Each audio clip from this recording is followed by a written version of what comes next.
podcast da Super Varejo de hoje vai falar com o Fernando Ramos. Ele é diretor de marketing e vendas da empresa da Magrinha.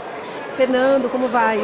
Prazer estar aqui com você, Evelyn, né? Prazer estar junto aqui com vocês na Super Varejo e falar um pouquinho, né, de saudabilidade. Não, imagino, com esse nome da Magrinha, enfim, né? Conta um pouco de como surgiu esse nome. Tá certo.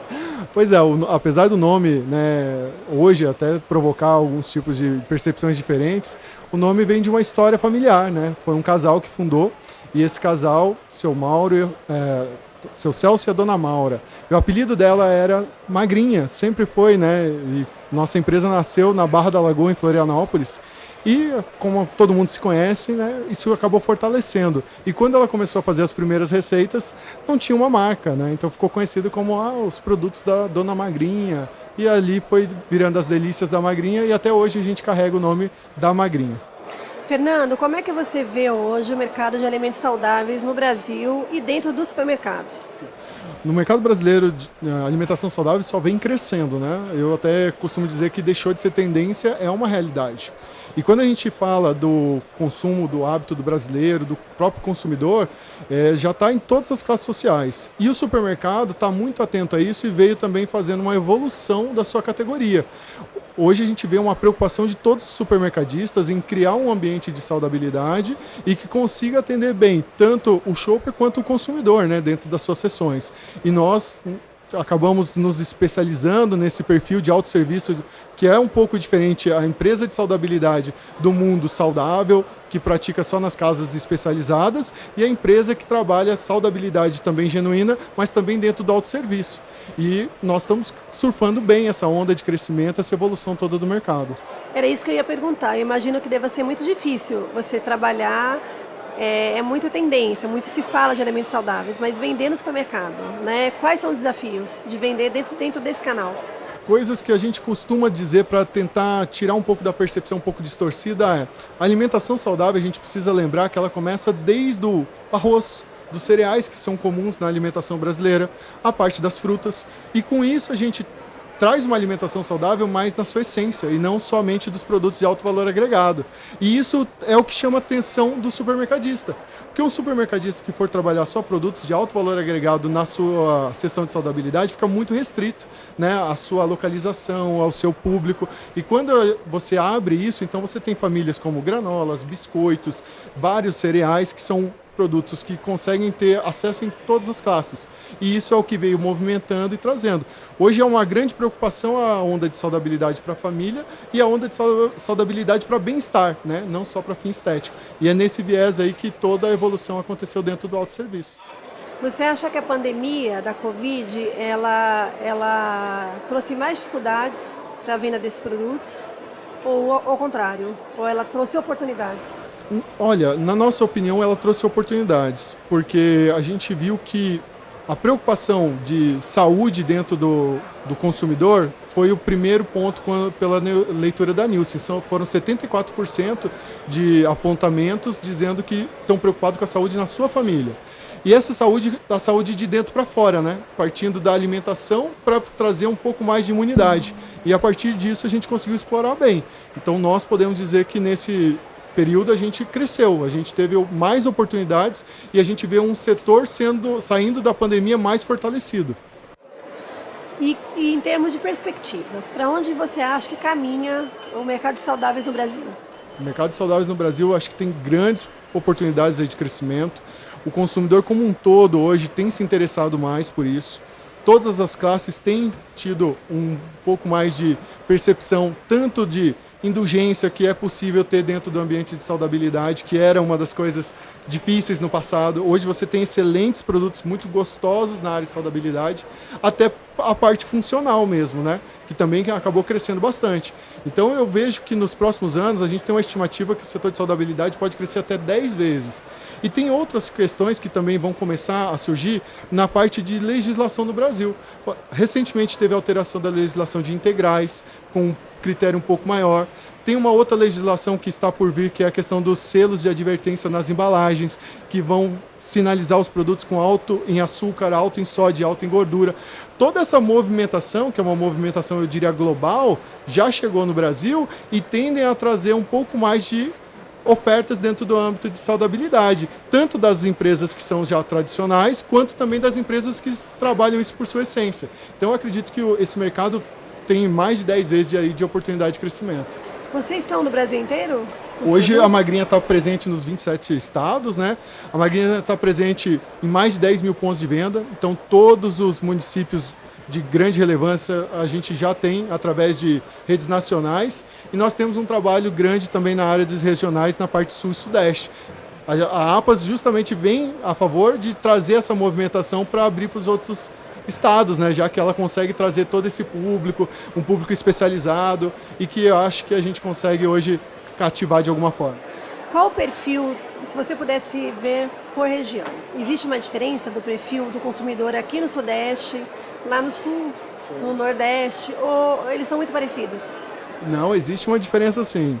Por isso que quando a gente olha essa parte de o que vamos explorar dentro do mundo saudável, é interessante a gente olhar sim cada característica de região. A gente vê que o sul do Brasil, pela colonização, ele tende a utilizar mais cereais. Você acaba vendo ali que existe uma alimentação que é muito rica na questão dos cereais.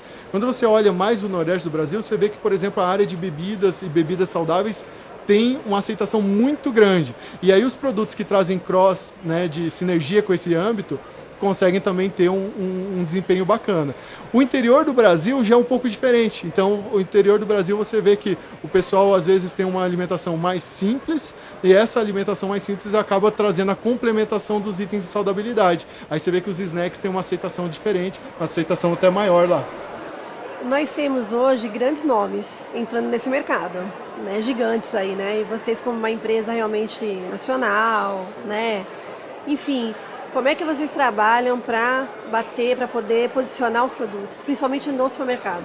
Então, a gente vê com bons olhos, porque quanto mais empresas fortalecendo o canal, a gente vê que de alguma forma vai aumentar, né, o interesse e vai aumentar a visibilidade do setor. Então, quando a gente vê grandes empresas multinacionais vindo para dentro dessa seção, desse espaço, para nós é bom. A gente vê que entendemos que temos competência para competir com eles, cada um com seus diferenciais competitivos, e a saudabilidade genuína sempre tem o seu espaço. E é nesse sentido que a Magrinha se coloca. Então sempre vai ter as multinacionais que vão trazer normalmente uma saudabilidade de transição, que é saindo do tradicional, não abro mão de indulgência, mas já quero entrar no âmbito de saudabilidade, e você vê empresas como a Magrinha que já trazem algo mais genuíno, que trazem algo nutricionalmente mais rico e complementam também a jornada de compras aí do consumidor. Voltando para o supermercado, de que maneira o varejo ele deve trabalhar a comunicação desses produtos na gôndola dele? Isso é algo que a gente hoje tem tentado disseminar, porque a gente vê que faz muita diferença. O supermercado muitas vezes deixa a área de saudabilidade em cantos isolados, porque não era algo representativo, então ficava onde sobrava espaço. E a gente vê que a saudabilidade consegue ter grande relevância quando trabalhada em setores com sinergia de grande fluxo. Por exemplo, a área de FLV de fruta, legumes, verduras ali, né, que é a área do hortifruti do mercado, é uma área de grande circulação e é uma área que tem total sinergia com o consumo de saudabilidade. Então, quando você traz essa proximidade, você já traz fluxo. Aí entra a parte da comunicação dentro de loja. Quando você traz a comunicação dentro de loja, desde uma ambientação, da legenda das categorias, que existe uma característica do consumidor de saudáveis, que é a leitura do rótulo. Todos eles são muito ligados ao rótulo, ao que está ali, a comparação das marcas. Então você tende a o quê? Ajudar essa jornada de compras. Uma iluminação, um ambiente com legenda, um ambiente que traga a possibilidade de comparação e, se possível, que traga tráfego, né? Com essa localização próxima de lugares de maior fluxo. FLB é um deles, a área de lácteos, de leite é outro deles. Explorando bem isso, a gente vê que tem, olha, grandes resultados. Você acredita que hoje, quando você fala de alimentos saudáveis, é uma categoria acessível a todos os consumidores, independente do bolso? Infelizmente não. A gente vê que hoje a categoria de alimentação saudáveis, apesar dela ter crescido muito nos últimos anos, ela para dizer que vai ter uma experiência mais ampla, ela é restritiva. Você tem sim uma questão de ticket e que hoje, falando do Brasil, a gente tem sim uma questão de limitação da renda, né? Então, o que é possível fazer? Você trabalhar em sinergia com cereais mais populares, mas dificilmente ele vai ter acesso a snacks e outras famílias específicas de maior volume de valor agregado, né? E a parte disso, nutracêuticos, produtos que são mais específicos da área de suplementados, aí fica mais restrito ainda. Por isso que eu vejo com bons olhos quando entram grandes marcas. As grandes marcas aumentam a cadeia como um todo, e a cadeia como um todo acaba ajudando a baratear isso para o consumidor também, né? Uhum. Então você acredita que o caminho realmente, essas grandes marcas, elas ajudam? Ajudam. A realmente fazer com que ficar mais acessível, né, a categoria. Ajuda. Hoje, deixa eu falar números pequenos, mas que acho que ajuda a mostrar.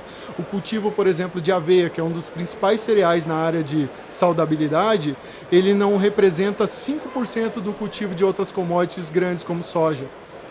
Então, olha para você ver o tamanho da distância.